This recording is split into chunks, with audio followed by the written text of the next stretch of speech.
Watch this. A mystery in the Mediterranean. The possible torpedoing of a Russian ship to stop the Kremlin handing submarine nuclear reactors to North Korea begins in a quiet Spanish port. This really is the craziest of stories about a Russian shadow fleet ship that sank off the coast here in the strangest of circumstances, whose Russian captain confessed to investigators here that it was carrying 2 nuclear reactors, possibly for a submarine headed for an unknown destination, the wreckage of all of which the Russian military spent a huge amount of time and effort destroying. The incident is shrouded in silence, but concerns the most serious of issues: weapons proliferation between 2 nuclear powers and force being used to stop it. The Ursa Major ship loaded up near St. Petersburg in early December 2024, on paper bound for Vladivostok, with a cargo of 2 huge cranes and over 100 empty containers. It made another stop, loading 2 large manhole covers. You can see them in blue here, along with 2 white pill-shaped objects, which will later prove important. It set sail, a shadow fleet ship used by Russia in Syria. The Portuguese Navy followed it from above. You can see the blue covers here, until just before it ran into trouble in Spanish waters.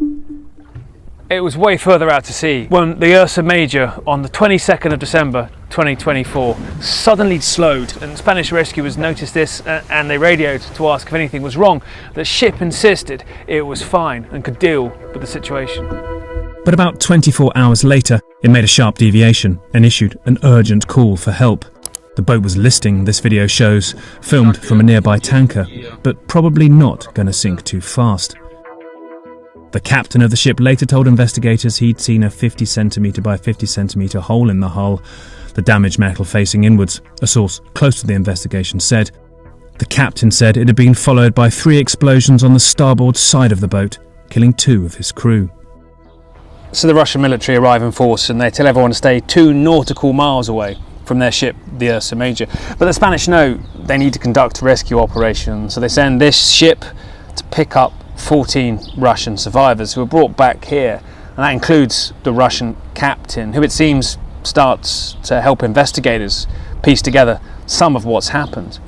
But it's hours later that day that the mood changes over the Ursa Major ship, and the Russian military fire flares over it, and then a series of explosions follow, which Spanish seismic sensors picked up, and they send the ship to the seabed floor.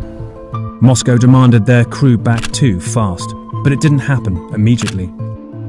Spanish rescuers brought the 14 Russian surviving crew to this hotel, and it's here where the Russian captain started telling investigators key information.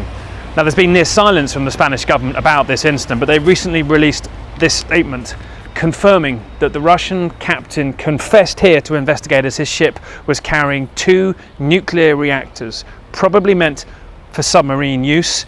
And he also said he simply wasn't sure if those reactors had fuel in them. There's no evidence of any contamination. The captain also told investigators he thought he would not stop first at Vladivostok, but instead be told to divert to the North Korean port of Rason, according to the investigation source.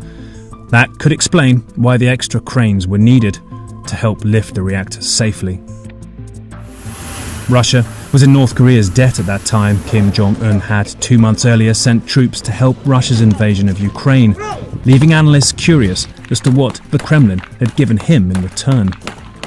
In December 2025, North Korea would claim to have built this, their first nuclear-powered submarine. The Spanish investigation surmised a likely reactor would be this, the VM-4SG, shown in a Russian submarine here on state TV.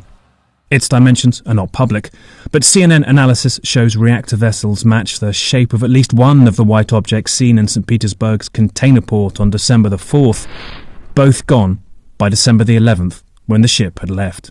If these reactors have come out of decommissioned submarines, then they will be radioactive, although obviously not as much as if they were fully loaded with fuel. How incredibly rare is this kind of transfer of technology? This is quite serious stuff, right? It is very. It's not something that's undertaken lightly, and it's only something that's ever done between very close allies. So it's a major move by Moscow Absolutely. to decide to do this? Very, very. Troubling? Potentially, yes, particularly if you're South Korea.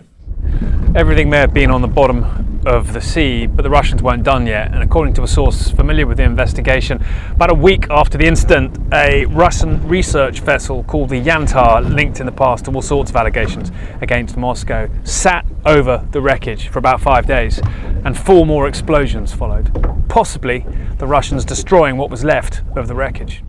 In the months after, the US may have shown interest in the site, twice sending a rare WC-135R Constant Phoenix, usually secretly sniffing out traces of nuclear activity in Russia's Arctic or over Iran, over the path of the Ursa Major, weaving low at 5,000 feet.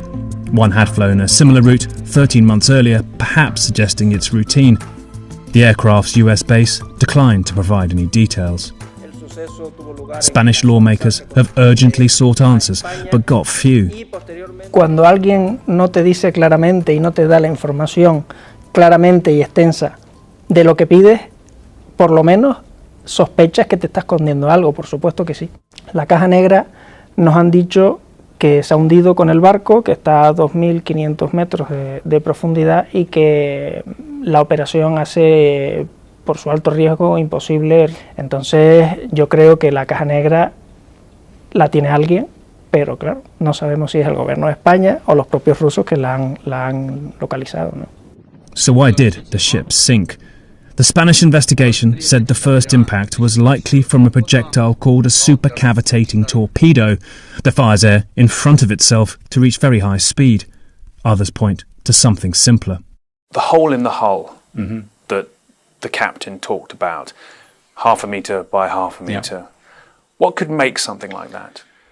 From the description I've seen, and the description you've given, that hole to me sounds like a limpet mine. It sounds like a shaped charge explosive that was placed against the hull by somebody or something and detonated. The Russian owners immediately called the sinking a targeted terrorist attack. They, the Russian, Spanish and British militaries, did not reply to a request for comment, and the Pentagon declined to. There are few Western militaries operating there, capable of noticing, tracking and stopping a cargo like this. All sides, it seems, happy for this secret to stay on the sea floor. I hope you had everything from this video and you are satisfied with the information you got from this video. Drop your opinions in the comment section. Let's know what you think. Thank you for watching.